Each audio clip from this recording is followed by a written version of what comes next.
Welcome to TMZ Live. Harvey Levin here. Charles here. So this was really impactful for me today. Cierra, who was booted from Love Island for using the C word, an Asian slur, on social media a few years ago.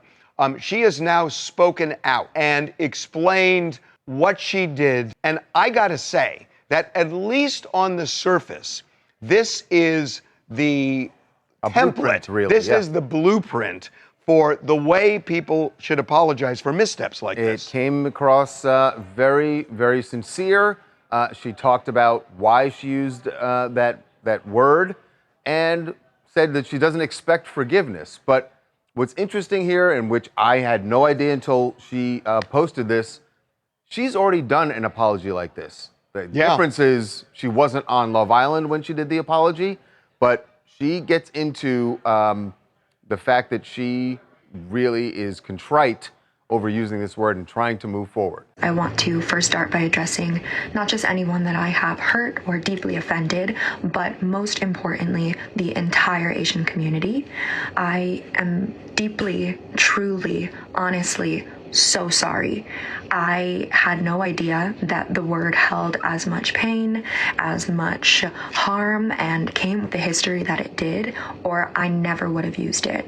I had no ill intention when I was using it, but that's absolutely no excuse, because intent doesn't excuse ignorance. It just doesn't. And I just need you to know that I am so sorry. But this is not an apology video. This is an accountability video. I completely agree with the network's decision to remove me from the villa. I think that this is something that deserved punishment, and the punishment has absolutely been received for sure. I do need it to be known that I am sorry and I did mean no harm, and hopefully there are people out there that can use my mistake as a learning moment. So look, on the surface, she's not. She even said at one point, she said, "I am not the victim here." So she's not playing a victim. And you know, whether you believe her or not, I suppose is one thing. But I got to say, the words were right, and I think the real issue is when she used the word.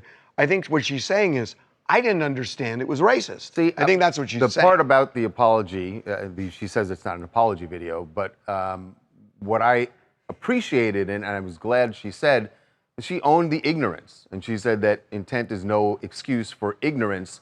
And to me, since we heard about this, that's all it was to me. Is how can you be so ignorant to be someone raised in this country in your 20s and don't know that that word is a slur? I think that's possible.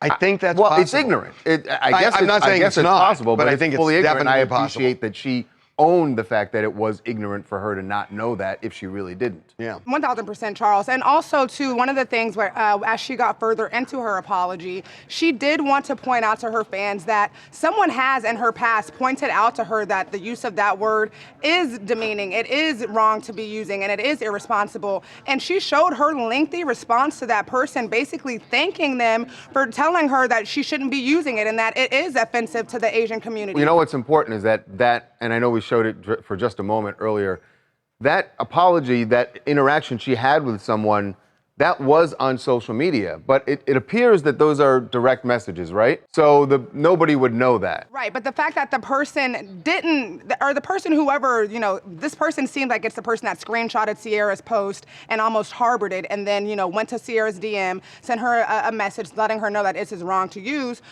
The fact that this came out, or it didn't actually come out, the fact that Cierra had to put it out and people were just allowing her to make it seem like she was just using this word in malice content and in a malice intent is kind of wrong. And I feel in a slightly way a little bit bad for her, because it does seem like she has gone out of her way to educate herself to do better. It's not like when this person sent her the DM, she was but I mean, I think but nobody in the public would know that. That was just an interaction between her and that fan. And so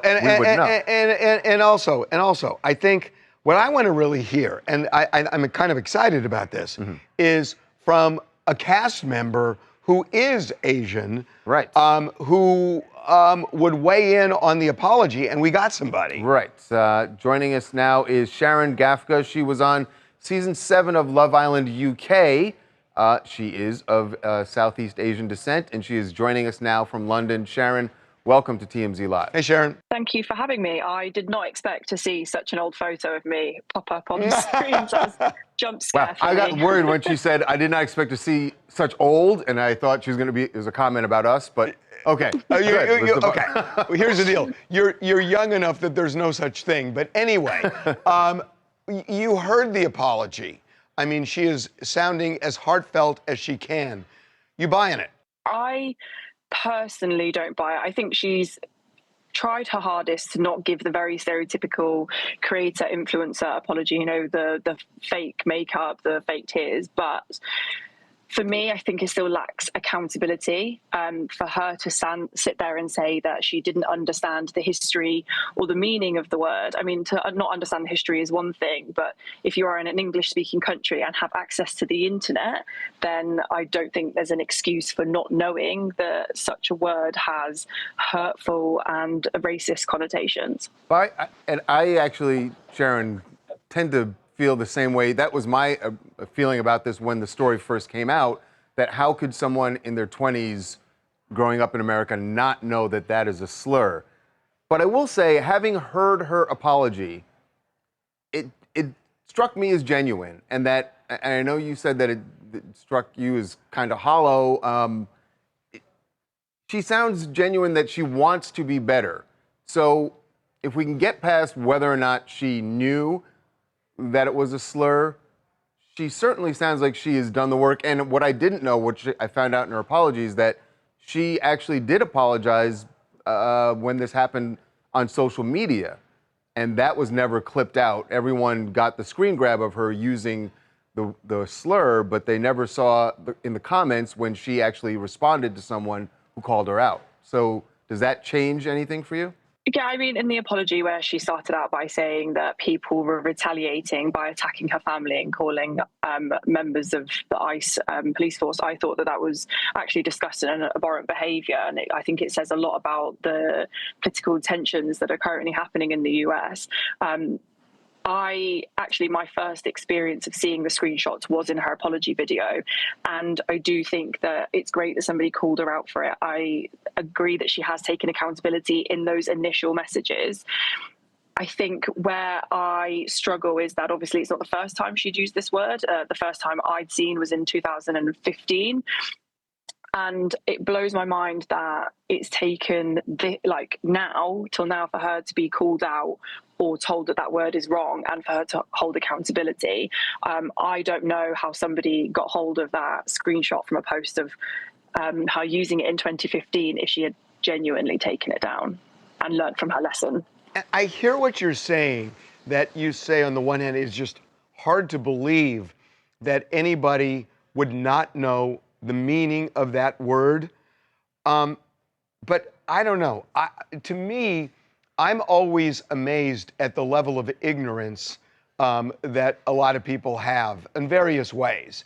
And you're not casting, and I'm not trying to say this, you know, to be critical of Love Island, but you're not casting for people who are worldly. You're casting for people who are hot. And by the way, no offense, yeah, Sharon, as someone who was cast on the show. I'm not saying you can't be both, but that's not what they're primarily looking for. Right. And it also depends on where you grow up. I mean, I grew up in an area where there weren't a lot of Jews, and I'm Jewish, and I heard a lot of people say anti-Semitic things, and a lot of times I didn't think they knew what they were saying. So isn't it possible that she just didn't know? She thought it was a word that maybe even referred to Asians, but didn't understand that it was racist. I mean, I completely understand what you're saying. As somebody who's gone through the casting process of Love Island, obviously it might be slightly different over in the US as it is in the UK. They go through tooth and nail all through your social media to check that there is nothing like this about to pop up. But I would want to know, would we be having these conversations about ignorance had she used a slur against the Black community? I probably think not. I think that's such an important point. And the reality, which I think is really unfair, is there are certain groups that are looked at differently than other groups when it comes to those slurs, that you would excuse. Or maybe it's that there are some slurs that have been used, unfortunately, have been used so much that there's no way she wouldn't know, for instance, the N-word. That's fair. Right? That's so fair. she would know about the N-word, but she didn't. I So don't know. all I'm saying is all slurs are not created equal. Yeah, I guess that's what we're saying. I think just for me, just from this conversation and from the comment section in her apology video, it seems that she's getting acceptance of her apology from people who aren't in the community, therefore do not feel the same hurt or triggering from the word that I do. But during the COVID pandemic, the Asian community faced some of the most vile racism that I have personally experienced as an adult. One of my friends was punched in the face. I was spat on the tube, things like that, just because I am of Southeast Asian descent. That word has been used to me and said to me throughout my childhood as a way to attack how I look. And I think that even if you don't know how derogatory or racist it can be, it's a hurtful word, particularly as she was referring to a feature that is very common in people of Asian descent, i.e. eyes. You cannot tell me that somebody who makes a derogatory comment about eye shape doesn't know that that's going to be offensive. Yeah, and that's a really, I never really thought of it, but you're right that during the pandemic, there was a lot of really hateful sentiment, and it did raise awareness. You're right. I never thought of that. That's a really good point. Huh. Sorry, I'm here to teach. Yes. Well, you did. Well, we appreciate it. That's a solid point. See, I think Love Island got both. They got a twofer when they got Sharon. Clearly. Right. Sharon, I got to say, and look at all the books. Sharon, I know that you started a podcast after your time on Love Island. That addresses more about the prejudice against women, right? Yes, so I host a podcast called Girls Know Nothing. I'm a law graduate and a political nerd. I've always wanted to work in politics before and after Love Island. So for me, I think that women can only be what they can see. So I wanted to bridge the gap between stereotyping towards women and their careers and the next generation. So I talk to different women across different sectors and dissect their stories. Wow. You're amazing. I got to say, this is such a bonus. You're not going to ask her what kind of law she? No, I'm assuming you went to law school in England, right? Yes, but I wanted to be a human rights barrister, but I do not come from money, so that was never going to be a viable career for me. So I actually did family law, but it's actually a very bleak section of law to work in. Yeah. Love Here Island too. is where it went. Yeah. Here too. It's such a pleasure having you on. Seriously. Thanks so much, Sharon. It really is. Thank you. Really appreciate it. Yes, that was the insight I wanted to hear. That was because she just blew me away. She just blew me away. Yeah. Now you better reconsider Love Island. Honest to God. Who's on the show. Honest to God. This just blew me away. Okay, we are taking a break. All right. When we come back, the hits keep coming from the Bezos wedding. Tom Brady and Sofia Vergara. Yeah, they've been hanging out since the wedding, and we got some information about at least how they are describing this. You can decide whether they are dating or not, or it could be Bobby. No, FWB. Oh yeah.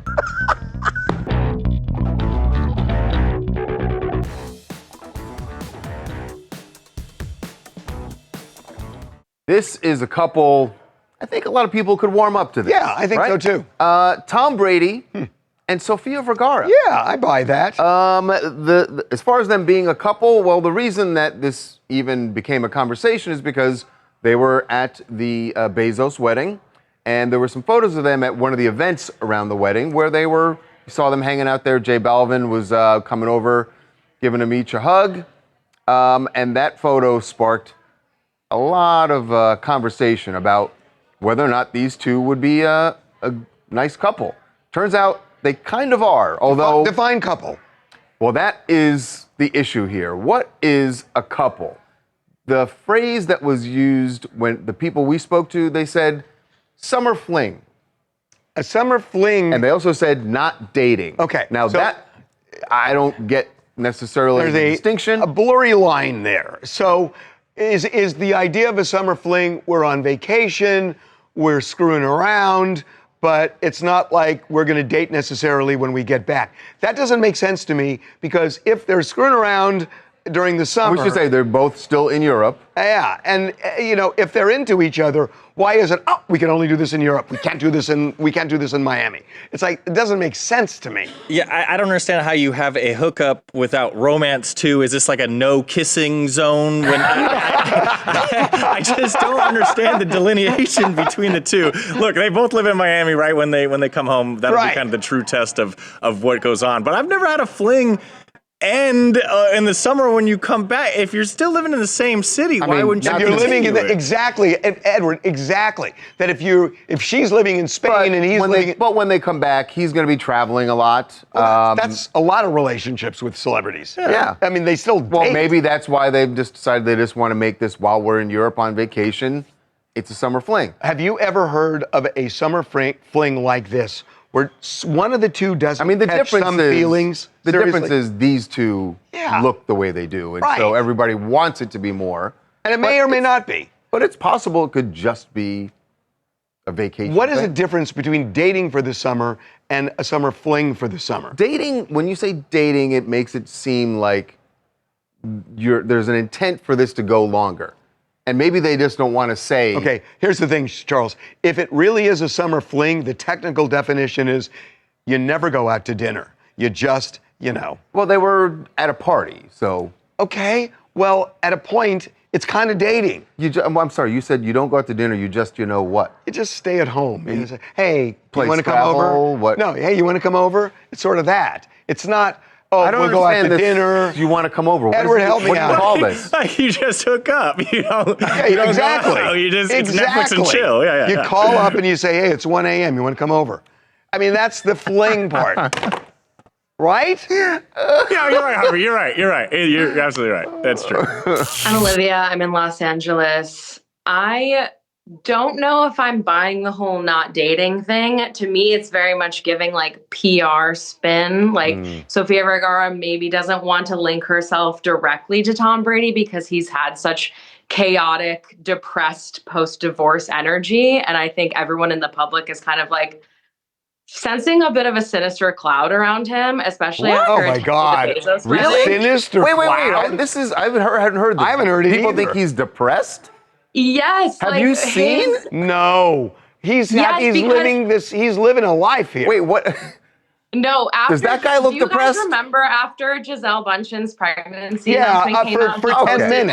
Landslide on his Instagram? Yeah, for 10 minutes. We got to move on. Yes, moving on to Washington, D.C., where the president has now weighed in on the debate over the NFL team there. And there's TMZ Sports found out that there is an organization that agrees with the president that the Commanders should go back to their old name. For those who don't know, the team used to be called the Washington Redskins, and it was changed to the Commanders. Actually, it went to the Washington football team and then eventually the Commanders. So here is first what President Trump had to say about the debate. The Commanders changed the name back to Redskins? Well, you want me to make a controversial statement? I would. I wouldn't have changed the name, but that's there. It just doesn't have the same. It doesn't have the same ring to me. But winning can make everything sound good. So if they win, all of a sudden the Commander sounds good. But I wouldn't have changed the name. Right. So we spoke to the group called the Native American Guardians Association, and they said, look, this is actually a symbol of pride and power for the Native Americans, and this is something that we never wanted to go away in the first place. But as we all know, that's not Lucas, how everyone that's feels. weird. Well, I actually I Googled it this morning because I just wanted to get some clarity. That's certainly not the way it's defined. Right. But this organization specifically says that they never viewed it as a slur. And it was actually a pride thing and a symbol for their entire culture. So they loved it. And, like we were talking a little bit earlier today, I think the problem is the Commanders isn't a great name. It doesn't roll off the tongue. It's not really cool. It sucks. I don't get that it sucks. They're in Washington, D.C. I know. The commander-in-chief. I thought there's one commander-in-chief. Right. So but Washington commanders. Well, you have. Okay. Trump is correct on this, though. If they win a Super Bowl, this all goes away, and Washington Commanders sounds a lot better. That's true. No, that's absolutely And then suddenly true. it would be really cool. By the way, this group that you guys... Is the Patriots taken? Yeah. Oh, yeah. For Tom now. Brady. For now. The Native American Guardians Association, everyone knows what the acronym is, right? NAGA. I'm just saying that they tend to align themselves. Oh my God, I did not think of that. Donald Trump Oh policies my gosh. because, and it was formed in 2017. So. Oh, that Lucas, you should have disclosed that. Just got to disclose that. But listen, they can still have their feelings about the team. I understand that, but when you look, when you Google it, it's something different. Gabriel Smith, Silver Spring, Maryland. It's obvious that the Commanders want to get fans comfortable with the idea of changing the name back to the Redskins. Think about it. The NFL draft is in D.C. this year. They brought back the classic uniforms to trigger some of that nostalgia, and the uniforms look dope. D.C. is getting a brand new stadium. The team is finally good again with a president in office that's renaming military bases after heroes of the Confederacy and doesn't really seem to care about public opinion. So I think it's obvious. What is the prevailing there in the in that area in the DMV? What does the public in general think about it? I think that you have a lot of folks that are really, tied to that name. They've been fans of the organization for years. They grew up rooting for the team. So I think that I think it's pretty split. There's definitely a lot of folks that do still support the name, and then there's a lot of folks that probably don't. So I think it's pretty evenly split. Okay. Sort of like the country. Yes. Okay, we're taking a break. When we come back, there is one major battle in Hollywood that has been squashed, legally speaking. Justin Bieber and Scooter Braun. We got details on how they've settled their big financial battle when we come back. TMZ's got every freaking thing. Big celebs, big stories, big events. Justin Timberlake made Portland kids' dream come true by joining a bike bus ride. And they always listen to Justin Timberlake. Cry me a river when they fall. It's TMZ.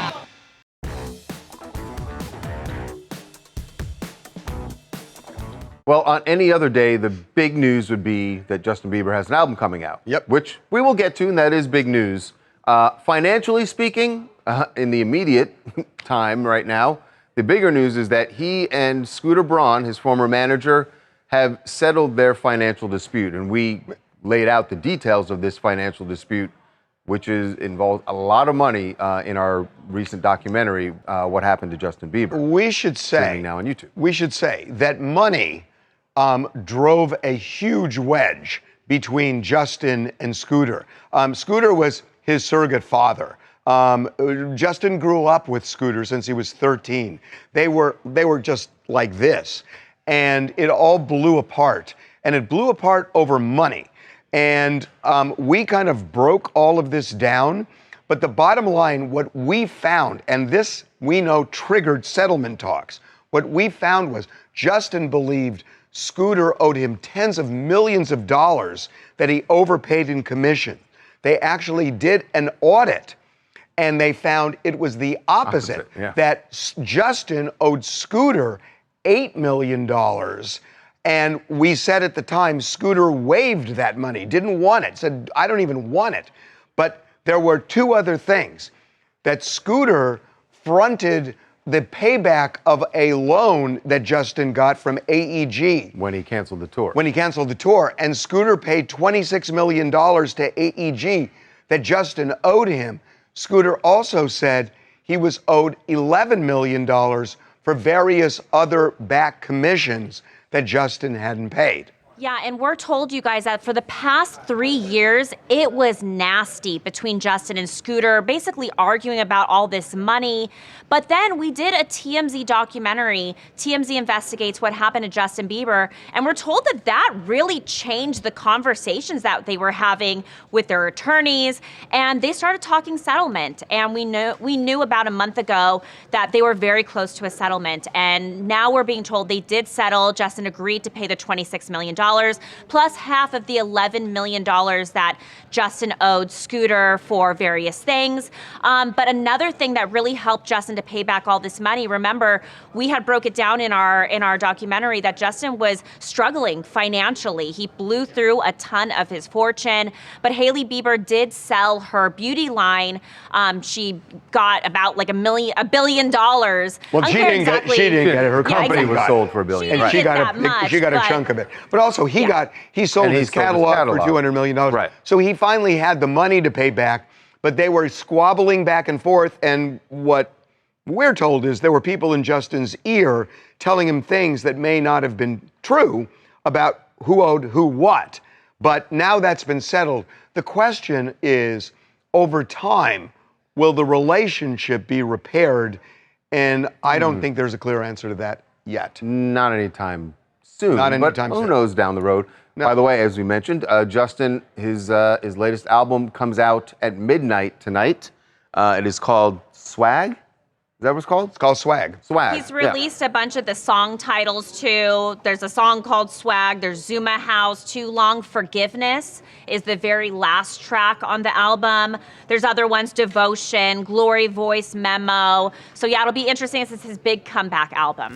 My name is Colin from Atlanta, Georgia, and I think this is so wild. This album is definitely probably him taking his power back, him talking about all these things that are going on with Scooter, probably trying to recoup some of that money. It would be actually legendary if he did a tour after that. But yeah, I think that this is just kind of wild, this whole story, everything that's gone down. And I wonder if we're going to get some more insight with this album. I'm not sure we're going to get insight into that relationship. Maybe we will, but I got to say, when you really look at it, as the dust settles, Scooter won. But I would also say that Scooter just got what he was owed, right? And Justin paid the money that he owed him. Right. I call that a win.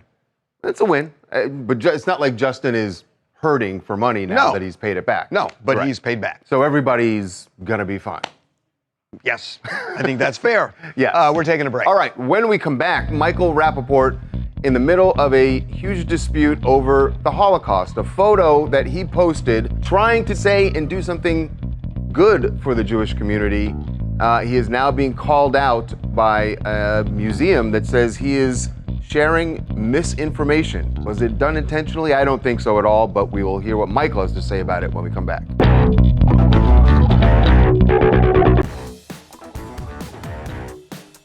Welcome back to TMZ Live. Michael Rapaport has long been a very vocal supporter of Israel, of the Jewish community. He himself, of course, is Jewish. But there was something that he posted that has now gotten him on the wrong side of the Auschwitz museum in Auschwitz, the Auschwitz Memorial and Museum.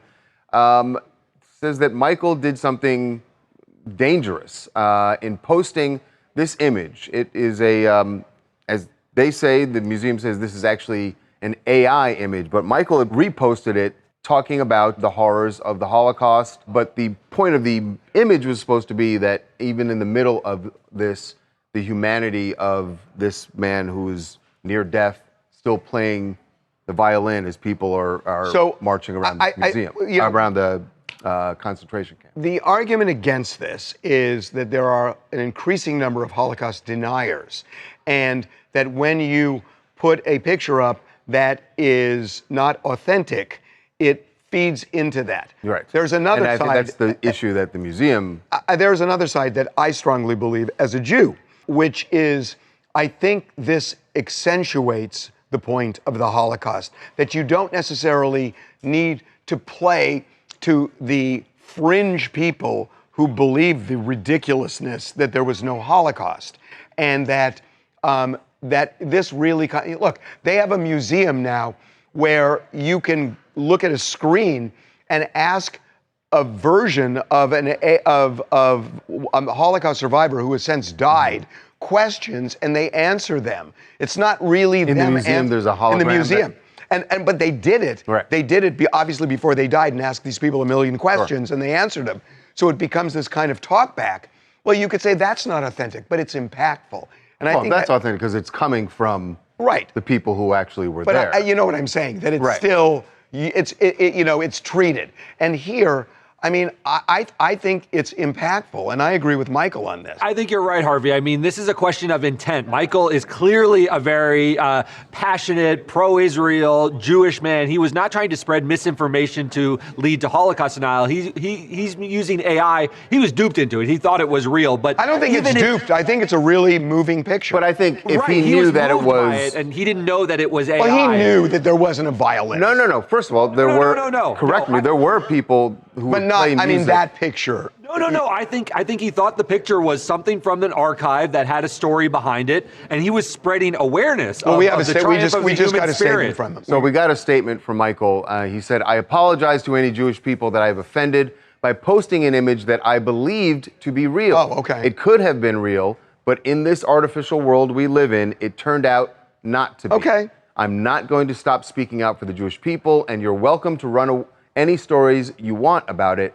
What I did and do is for all the right reasons." Okay. I would go a step further and say, even if it's treated, it has. But if it's treated, then at least he would have said that. I think he would have the same intent. All I'm saying is, I'm going a step further on this. I mean, come on. You think this is a worthy use of AI? Yeah. I mean, again, I don't think we should be playing to to the Holocaust deniers, and that this makes a point that really brings home the By the way, the museum, tragedy. The museum actually, in their statement, said that there were stories of an orchestra that would play as people were being marched around the camp, not as they were marched to death, as they were coming back from labor camps.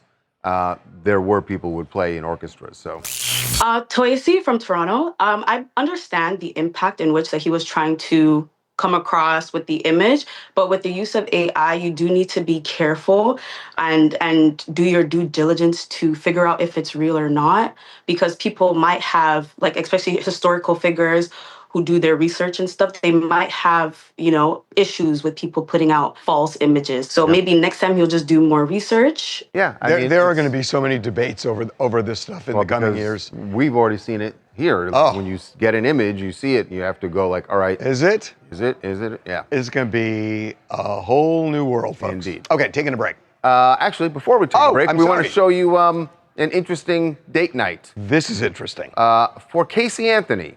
She's not dating Jose Baez. No, not dating Jose Baez. We just wanted to show you that was the image of her from her trial. But Casey Anthony has spent some time up in New Hampshire, and she was there last night on what certainly appears to be a date, and from people who were there said it was a date. Well, we know who the guy is.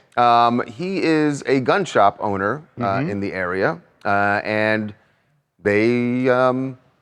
I don't know the full story of what the nature of this relationship is, but we were told from people who were there that it was very clearly a date.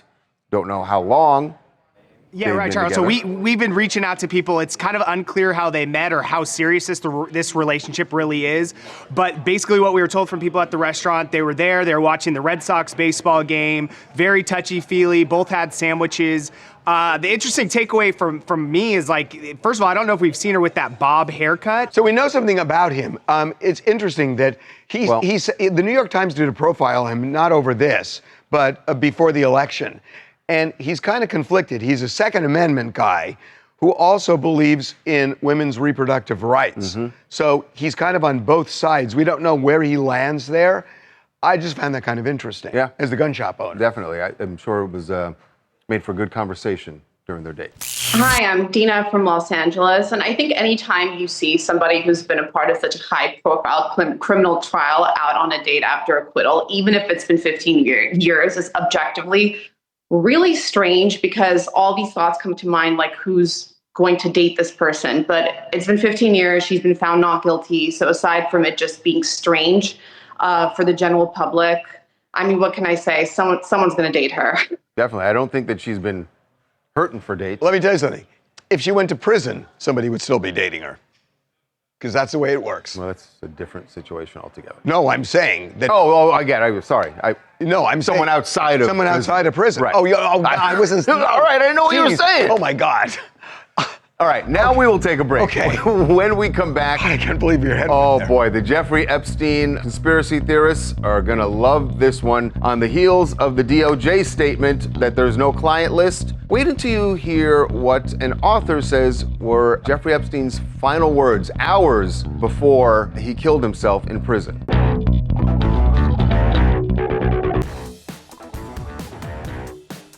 Well, Jeffrey Epstein conspiracy theorists are still just plentiful.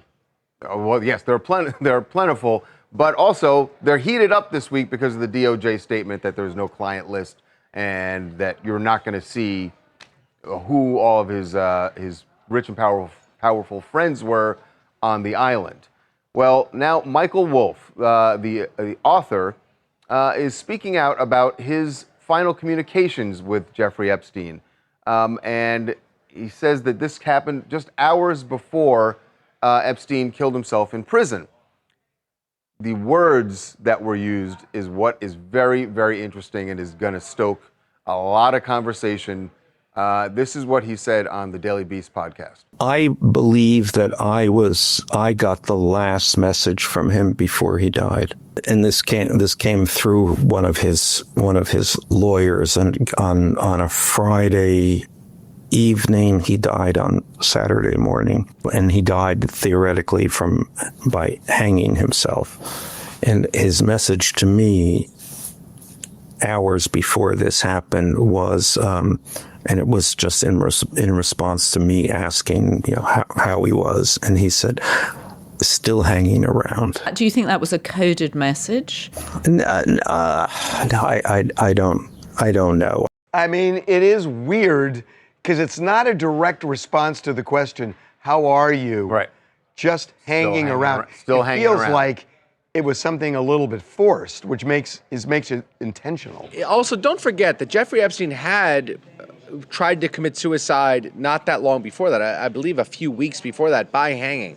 So for him to use this terminology, to be found hanging that evening, to previously have attempted to hang himself, it's not, I think it'd be too much to say just happenstance, just coincidence. I think he was trying to pass a message. Hey guys, Juliana from Boca. I think this story is just so crazy. I think we're going to find much more what's going on. And I don't know. It's odd. It's so much. Can I stop you for a sec? I don't think. I think a lot more was going on, and I don't think we're ever going to find out. Nope.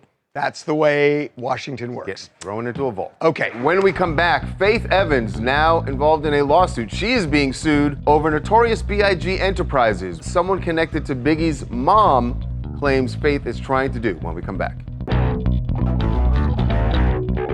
Buckle up, party people, because the TMZ After Dark Tour has hit Hollywood!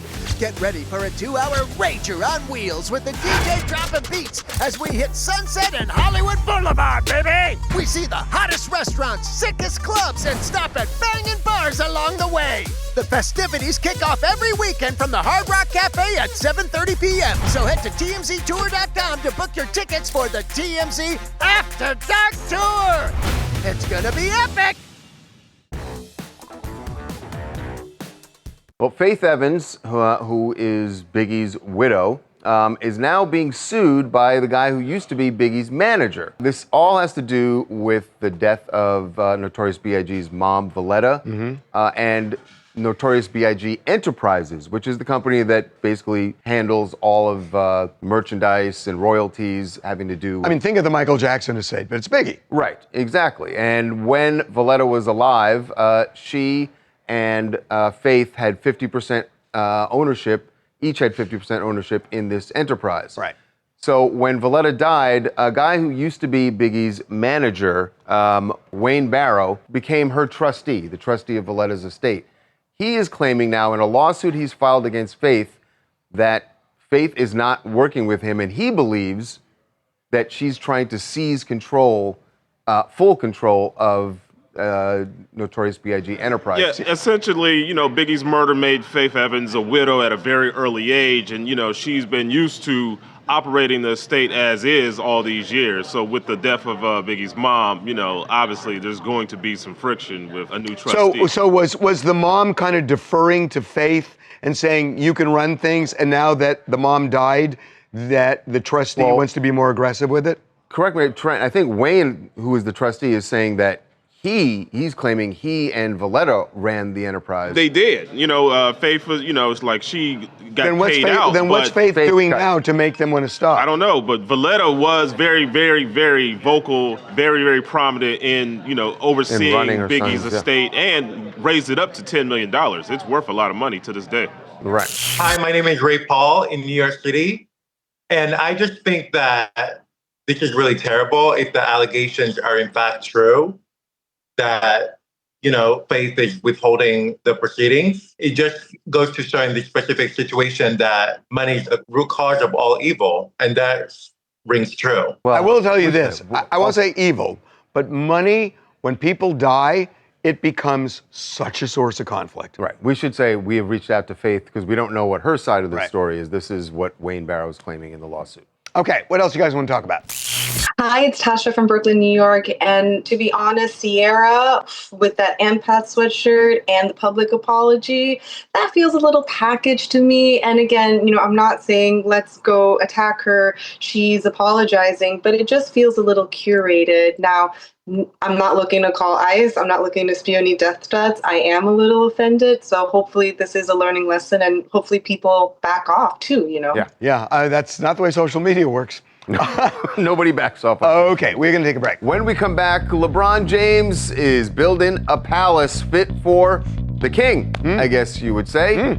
Wait until you see this hilltop estate. Or city, some people call it. Yes, it's a small city for sure.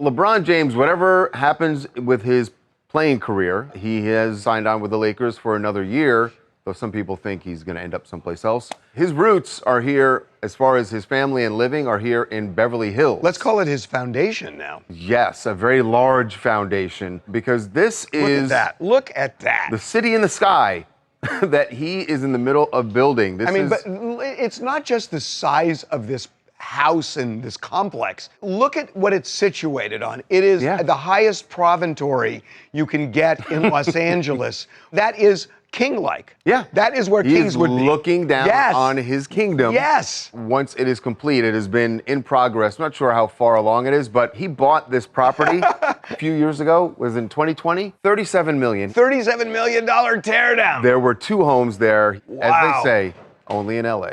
What a view. What a view. We will see you tomorrow.